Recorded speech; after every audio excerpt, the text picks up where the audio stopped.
수백만, 어쩌면 수억 명의 사람들이 한 번쯤은 경험해 봤을 겁니다. 누군가에게 칭찬을 받은 그 순간 기쁘지 않았던 적 말이에요. 잘했다는 말, 대단하다는 말, 역시 너는 다르다는 말. 그 말을 들은 순간 뭔가 이상하다고 느꼈던 적. 고맙다는 건 알아요. 감사하다는 것도 알고요. 근데 기쁘지가 않아요. 오히려 어딘가 공허하고 어딘가 부담스럽고 칭찬해준 그 사람이 갑자기 무겁게 느껴지는 그 감각. 칭찬받은 자리에서 웃고 있는데 마음속에서는 어떤 한숨이 새어나오는 그 순간들 말이죠. 이렇게 흔한 감정인데도 이상하게 거의 이야기가 되지 않습니다. 칭찬받고 기쁘지 않다고 말하면 배부른 소리처럼 들릴 것 같고 감사할 줄 모르는 사람처럼 보일 것 같고 어딘가 비뚤어진 사람처럼 들릴 것 같아서 우리는 그 감정을 마음속 가장 깊은 서랍 안에 조용히 밀어 넣어 둡니다. 우리가 왜 이런 감정을 느끼는지 파헤쳐 보면 인간의 욕망과 자아, 그리고 타인의 시선을 어떻게 내면화하는지에 대해 많은 걸 알 수 있거든요. 이제 그 깊은 곳으로 들어가 보겠습니다. 먼저 이 감정의 정체를 정확하게 이해하기 위해 한 가지 중요한 지점에서 시작해야 합니다. 칭찬받고 기쁘지 않다는 감각은 칭찬 자체가 싫다는 뜻이 아닙니다. 언뜻 보면 비슷해 보이지만 이 둘 사이에는 결정적인 차이가 있어요. 칭찬이 싫은 사람은 칭찬받는 상황 자체를 피합니다. 하지만 칭찬받고 기쁘지 않다는 감각을 품은 사람들 대부분은 칭찬받고 싶지 않은 게 아니에요. 그들이 느끼는 건 칭찬을 받았는데도 채워지지 않는 어떤 공백입니다. 칭찬이 분명히 왔는데 그것이 나에게 닿지 않는 것 같은 느낌. 유리창 너머로 온 길을 보고 있는 것 같은 감각이에요. 어릴 때 칭찬받던 순간을 떠올려 보세요. 100점을 받았을 때, 상을 탔을 때, 뭔가를 잘 해냈을 때, 그 순간 주변에서 쏟아지던 관심과 사랑이 기억나시나요? 그때 느꼈던 그 따뜻함. 근데 동시에 이런 기억도 있으실 겁니다. 그것이 없었던 날들, 평범했던 날들, 특별한 걸 해내지 못한 날들에는 그 온기가 조금 덜했던 것 같은 기억. 심리학에는 조건부 긍정적 존중이라는 개념이 있습니다. 내가 뭔가를 잘 해냈을 때만 사랑받는 경험이 반복되면 뇌는 아주 자연스럽게 이렇게 학습합니다. 칭찬은 나를 좋아한다는 신호가 아니라 내 성과를 좋아한다는 신호라고요. 그 학습은 의식적으로 이루어지지 않아요. 어느 날 갑자기 그렇게 결심하는 게 아니라 수백 번, 수천 번의 경험이 쌓이면서 뇌 깊은 곳에 새겨지는 겁니다. 그래서 칭찬을 받는 순간 기쁨보다 이런 생각이 먼저 올라와요. 이 사람이 나를 좋아하는 건지, 내가 해낸 일을 좋아하는 건지, 다음에 못하면 어떡하지? 이 기대를 계속 충족시킬 수 있을까? 칭찬이 오히려 불안의 시작점이 되는 거예요. 칭찬받는 그 순간에 이미 다음 칭찬을 걱정하고 있는 겁니다. 철학자 칼 로저스는 인간에게 가장 근본적인 욕구 중 하나가 조건 없이 받아들여지는 경험이라고 말했습니다. 내가 잘하든 못하든 성공하든 실패하든 그냥 내가 존재하는 것만으로 충분하다는 느낌. 그런데 조건부 칭찬이 반복된 사람들은 그 느낌을 갖기가 굉장히 어려워집니다. 칭찬이 올 때마다 뇌는 자동으로 묻거든요. 이번에는 뭘 잘했기 때문일까? 라고요. 그렇다면 칭찬이 왜 부담스러운 걸까요? 1978년 두 명의 심리학자 폴린 클랜스와 수잔 아임스가 흥미로운 현상을 발견했습니다. 객관적으로 성공한 사람들 중 상당수가 자신의 성공이 진짜가 아니라고 믿는다는 거예요. 운이 좋았을 뿐이라고 착각이라고 언젠가는 들통날 거라고요. 이것을 가면 증후군이라고 합니다. 근데 가면 증후군은 성공한 사람들만의 이야기가 아닙니다. 칭찬받는 순간마다 이런 생각이 드는 사람이라면 누구든 해당돼요. 나는 저 사람이 생각하는 것만큼 대단한 사람이 아닌데, 이 칭찬이 진짜 나를 본 건지 모르겠는데, 나의 어떤 부분만 본 게 아닌가 하는 느낌. 이게 왜 생기는 걸까요? 우리는 자신의 내면을 너무 잘 알기 때문입니다. 칭찬해준 상대는 나의 결과물을 봤어요. 하지만 나는 그 결과물이 만들어지기까지의 과정을 알고 있습니다. 얼마나 많이 헤매었는지, 얼마나 많이 의심했는지, 얼마나 운이 작용했는지. 그래서 칭찬받는 순간 상대는 내가 보여준 것만 보고 있고 나는 내가 감춘 것까지 알고 있다는 이 비대칭이 생겨납니다. 그 비대칭 속에서 칭찬은 완전한 나를 본 게 아니라는 느낌으로 이어지는 거예요. 그리고 여기서 부담이 시작됩니다. 칭찬은 기대를 만들어요. 상대는 이제 나에 대한 어떤 이미지를 갖게 됩니다. 그리고 나는 다음에도 그 이미지에 맞는 사람을 보여줘야 한다는 압박이 생겨요. 한 번 잘했다고 칭찬받은 사람은 두 번째에도 잘해야 한다는 무게를 안게 됩니다. 칭찬해준 사람이 고마우면서도 무거워지는 이유가 여기 있어요. 그 사람이 나에게 기대를 걸어놓은 것처럼 느껴지기 때문입니다. 그 기대가 애정처럼 느껴지다가도 어느 순간 족쇄처럼 느껴지는 거예요. 칭찬받고 집에 돌아오는 길을 떠올려 보세요. 오늘 누군가에게 잘했다는 말을 들었어요. 고맙다고 했고 웃었고 그 자리는 잘 마무리됐습니다. 근데 혼자가 되는 순간부터 이상한 일이 시작돼요. 머릿속에서 그 칭찬을 자꾸 다시 재생하는 거예요. 기쁨을 곱씹는 게 아니에요. 검토를 하는 거예요. 저 사람이 저렇게 말한 이유가 뭘까? 진짜로 그렇게 생각한 걸까? 아니면 그냥 좋게 말해준 걸까? 내가 실제로 그만큼 잘한 게 맞나? 잠들기 전에도 그 생각이 또 와요. 다음에도 저 사람의 기대에 맞출 수 있을까? 한 번은 잘 됐는데 두 번은 안 되면 어떡하지? 칭찬받은 날 밤이 오히려 더 불안한 이유가 여기 있습니다. 칭찬이 끝난 게 아니라 그 칭찬이 만들어낸 기대가 이제 막 시작된 거니까요. 도스토예프스키의 소설 지하로부터의 수기에는 이와 관련해 굉장히 인상적인 인물이 나옵니다. 주인공은 타인의 시선을 끊임없이 의식하면서도 그 시선으로부터 자유로워지고 싶어 합니다. 그는 칭찬받기를 원하면서도 그 칭찬이 자신을 가두는 것처럼 느끼고 그래서 오히려 칭찬해준 상대에게 반발하게 됩니다. 이 역설적인 감정이 칭찬받고 기쁘지 않은 사람들의 내면과 굉장히 닮아 있어요. 원하는데 원하는 게 오면 오히려 더 힘들어지는 그 아이러니. 그렇다면 왜 칭찬받을수록 더 공허해지는 걸까요? 이 질문에 가장 깊이 파고들기 위해서는 우리가 어떻게 자신의 욕망을 만들어 가는지를 살펴봐야 합니다. 프랑스의 정신분석학자 자크 라캉은 우리의 욕망이 타인과의 관계 속에서 형성된다고 말했어요. 우리는 내가 원하는 것을 그냥 원하는 게 아니라 타인이 나에게서 무엇을 원하는지를 끊임없이 추측하면서 그에 맞춰 욕망을 만들어 간다는 거예요. 라캉은 이것을 대타자라는 개념으로 설명했습니다. 대타자란 특정한 누군가가 아닙니다. 그것은 부모, 선생님, 사회, 규범, 기대, 시선 같은 것들의 총합이에요. 우리가 무언가를 할 때 머릿속에서 그것을 바라보고 판단하는 상상 속의 청중 같은 거예요. 이 대타자가 나를 어떻게 볼까? 이 대타자가 나에게서 무엇을 원할까? 나는 대타자의 기준에 부합하는 존재인가? 이 질문들이 우리를 끊임없이 따라다닙니다. 그런데 이 대타자의 욕망을 우리는 결코 완전히 알 수 없어요. 타인이 진짜로 나에게서 무엇을 원하는지 완벽하게 파악할 수 없습니다.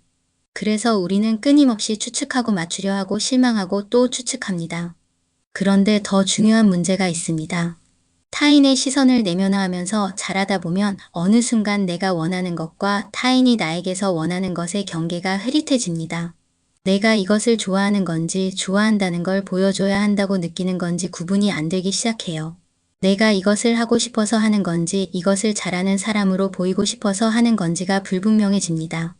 그 상태에서 칭찬을 받으면 이런 생각이 올라와요. 저 사람이 칭찬하는 게 나인가? 타인의 기대에 맞춰 살아온 나의 껍데기인가? 진짜 나는 저 칭찬과 아무 상관이 없는 게 아닌가? 칭찬이 공허한 건 그래서예요. 타인이 원하는 나를 잘 연기했다는 확인을 받은 것 같은 느낌. 박수를 받고 있는데 무대 위에 서 있는 게 내가 아닌 것 같은 감각. 칭찬이 아무리 쏟아져도 그것이 진짜 나에게 닿지 않는 이유가 여기 있습니다. 이 감정의 복잡한 층위를 가장 정교하게 보여주는 장면이 있습니다. 시상식이에요. 무대 위에서 트로피를 들고 우는 배우들을 본 적 있으신가요? 기뻐서 우는 경우도 있지만 많은 배우들이 이런 말을 합니다. 드디어 인정받은 것 같다고요? 평생 잘하고 있었는데 그걸 몰랐다고 이제야 증명된 것 같다고요? 그런데 여기서 흥미로운 질문이 생깁니다. 그 배우는 정말로 그 상을 받기 전까지는 자신의 연기가 충분했다는 걸 몰랐던 걸까요? 아니면 알면서도 그것이 타인의 시선으로 확인되기 전까지는 완전히 믿을 수 없었던 걸까요? 칭찬이 기쁨이 아니라 안도로 느껴지는 그 순간. 그 안도 속에는 동시에 이런 불안이 숨어 있어요. 그럼 다음번에도 이 정도를 해야 한다는 압박. SNS가 이것을 가장 잘 보여줍니다. 게시물에 좋아요가 많이 달렸을 때 기쁜가요? 처음엔 기뻐요. 근데 그 다음 게시물이 덜 달리면 갑자기 불안해지죠. 전 게시물은 왜 더 많이 달렸는데 이번엔 이 정도밖에 안 됐을까? 나 뭔가 잘못한 건가? 전에 칭찬받았던 모습을 다시 보여줘야 하나? 칭찬이 채워주는 게 아니라 더 큰 구멍을 만든다는 걸 SNS는 가장 선명하게 드러내줍니다. 좋아요가 줄어든 그 순간의 감각을 좀 더 들여다볼게요. 숫자가 준 게 아닙니다. 정확히는 전 게시물과 비교한 숫자가 줄었어요. 근데 뇌는 그것을 이렇게 해석합니다. 이번엔 충분하지 않았다고요? 전에는 됐는데 이번엔 안 됐다는 신호로 읽는 거예요. 그래서 다음 게시물을 올릴 때는 이미 계산이 시작돼 있습니다. 어떻게 하면 전번만큼 반응이 올까? 어떤 말을 써야 할까? 어떤 사진을 골라야 할까? 그 계산 속에서 내가 진짜로 하고 싶은 말은 점점 뒤로 밀립니다. 타인이 반응할 만한 말이 앞으로 나와요. 그렇게 올린 게시물에 좋아요가 많이 달리면 기뻐야 하는데 어딘가 이상해요. 내가 하고 싶었던 말을 한 게 아니라 반응받을 것 같은 말을 했고 그게 맞았다는 확인을 받은 거니까요. 칭찬이 공허한 것과 정확히 같은 구조입니다. 내가 보여준 것과 나 사이의 거리가 점점 벌어지는 거예요. 이 감정이 수많은 사람들에게 깊이 공명하는 이유는 단 하나입니다. 그 감각이 너무나 보편적이기 때문이에요. 타인의 기대와 나의 욕망 사이에서 짓눌린 경험, 아무리 잘해도 충분하지 않다는 느낌, 칭찬을 받아도 그것이 나에게 닿지 않는 것 같은 감각. 이것은 특정 누군가만의 이야기가 아닙니다. 그렇다면 칭찬이 기쁘지 않다는 감정이 진짜로 원하는 것은 무엇일까요? 이 질문에 가장 가깝게 다가갈 수 있는 방법이 있습니다. 칭찬해보라는 거예요. 아주 단순한 방법인데 한번 해보면 생각보다 많은 것이 보입니다. 오늘 받은 칭찬 하나를 떠올려 보세요. 그리고 이렇게 물어보세요. 이게 내 성과에 대한 칭찬인가? 나라는 사람에 대한 칭찬인가? 결과물에 대한 칭찬인가? 내가 그것에 쏟은 과정에 대한 칭찬인가? 생각보다 많은 칭찬이 나의 결과물이나 나의 특정 면만 보고 있다는 걸 알게 됩니다. 그리고 그걸 확인하는 것만으로도 왜 그 칭찬이 공허했는지가 조금 이해되기 시작해요. 전문 센터를 따로 찾지 않아도 됩니다. 오늘 스마트폰 알람을 하나 맞춰 놓으세요. 자기 전에 울릴게요. 그리고 그 알람이 울리면 이렇게 자신에게 물어보는 겁니다. 오늘 타인의 칭찬 말고 내가 스스로 잘했다고 느낀 순간이 있었나? 아무도 몰라도 되는 거예요. 아무도 보지 않는 곳에서 내가 나에게 건네는 그 조용한 확인. 처음에는 잘 안 됩니다. 오늘 내가 스스로 잘했다고 느낀 순간을 떠올려 보라고 했을 때 많은 사람들이 처음엔 아무것도 떠오르지 않는다고 해요. 뇌가 저항하는 거예요. 오랫동안 타인의 반응을 기준으로 하루를 평가해온 사람일수록 이 질문 자체가 낯섭니다. 잘했다는 걸 내가 어떻게 알아? 누가 그렇다고 해줘야 아는 거 아닌가? 그 저항이 자연스러운 거예요. 그게 이상한 게 아니라 그 기준이 얼마나 오랫동안 바깥에 있었는지를 보여주는 거거든요. 며칠을 그냥 그 질문만 던지고 아무것도 안 떠올라도 괜찮습니다. 그 질문을 던지는 것 자체가 이미 방향을 바꾸고 있는 거예요. 어느 날 문득 아주 작은 것 하나가 떠오를 거예요. 오늘 말하기 어려운 상황에서 그냥 솔직하게 말했다든지 하기 싫었는데 끝까지 마무리했다든지 그 작은 것이 타인의 칭찬 10마디보다 더 오래 남는 날이 옵니다. 그 느낌이 타인의 칭찬보다 더 오래 남는다면 당신은 이미 외부 기준에서 내부 기준으로 조금씩 이동하고 있는 겁니다. 그리고 가장 단순하게도 할 수 있어요. 오늘 딱 한 번만 칭찬받았을 때 겉으로는 고맙다고 말하면서 속으로 이렇게 말해보는 거예요. 나는 저 사람이 보는 것보다 더 많은 사람이다. 저 칭찬은 나의 일부만 본 거다. 라고요? 이것이 칭찬을 무시하는 말이 아닙니다. 칭찬을 받아들이면서도 그것에 흔들리지 않을 수 있는 자리를 내 안에 만드는 거예요. 칭찬 이후에 많은 사람들이 이상한 평온함을 느꼈다고 합니다. 칭찬이 공허하게 느껴지던 게 사라진 게 아니에요. 근데 그 공허함이 더 이상 두렵지 않아진 거예요. 칭찬은 칭찬이고 나는 나라는 것을 처음으로 몸으로 느끼는 순간입니다.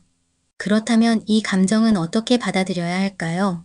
칭찬받고 기쁘지 않다는 감각은 당신이 이상하거나 삐뚤어져서 생기는 감정이 아닙니다. 이것은 타인의 기준에 맞춰 오랫동안 살아온 사람에게 찾아오는 신호예요. 오히려 이 감정은 너무 오래, 너무 성실하게 타인의 기대를 충족시키려 해온 사람에게 찾아오는 경우가 대부분입니다. 혼자 감당하기엔 너무 무거운 기대들을 너무 오랫동안 들고 있었다는 신호예요. 이 감정이 찾아왔을 때 그것을 억지로 밀어내거나 부정하려 하지 않아도 됩니다. 칭찬받고 기쁘지 않다는 걸 느끼는 자신을 또다시 이상하게 여기는 것은 고통 위에 고통을 더하는 일이에요. 라캉이 말한 것처럼 우리는 이미 대타자의 시선으로 스스로를 너무 가혹하게 바라보고 있습니다. 그 감정이 거기 있다는 것을 그냥 인정해 주세요. 아, 나 지금 칭찬이 닿지 않는 곳에 있구나. 나 지금 타인의 시선과 나 사이의 거리가 너무 멀어져 있구나. 라고요. 그리고 이 감정에서 진짜 메시지를 들어야 합니다. 칭찬이 공허하다는 감각은 결핍의 신호가 아닙니다. 그것은 이런 뜻이에요. 나는 저 칭찬보다 더 복잡한 사람이다. 저 한마디로 나를 다 설명할 수 없다. 자아가 아직 살아있다는 신호입니다. 타인의 기준에 완전히 녹아들어 버린 사람은 칭찬이 공허하다는 걸 느끼지도 못해요. 공허함을 느낀다는 건 아직 내 안에 그 칭찬으로 채워지지 않는 무언가가 남아있다는 거예요. 로저스가 말한 것처럼 인간은 조건 없이 받아들여지기를 원합니다. 하지만 그 전에 먼저 필요한 게 있어요. 내가 나 자신을 조건 없이 받아들이는 것.